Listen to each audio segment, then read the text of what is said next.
If you've ever gone running and you're kind of new to it or you're doing more than you usually do, that's typically when you might develop shin splints, which is a pain generally felt right here at the top of the shins.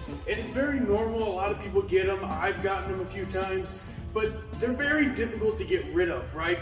A lot of the times you might just stop running completely and then eventually go back to it and then they come right back.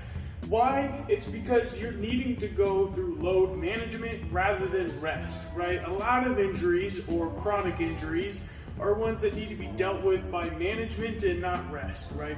And this is not an exception. So in this case, this is going to be a tibialis raise. You can start with just your body weight and then you can work your way up, adding resistance through various methods. But in this video, I'll show you just the body weight version. So you're going to get on a surface that's elevated to a degree, and then you're going to go up against a wall or some kind of source that you can lean against a little bit so you don't, fall over. What I like to do is I get my toes way over the edge so that only my heels, for the most part, just at the midfoot and back, is on the platform. Everything else is going to be outside of it.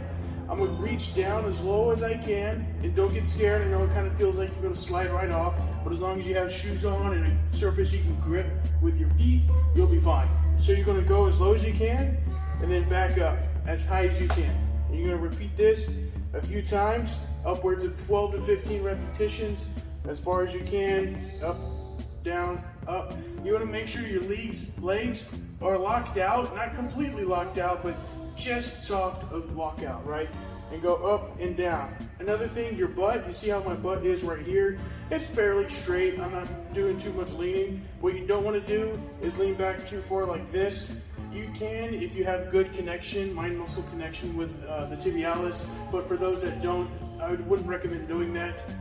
And you just go up and down. If you do feel like you're too unsecure, you feel like you're definitely going to fall over, then I do recommend that hip hinge as much as you need to, but be wary of that.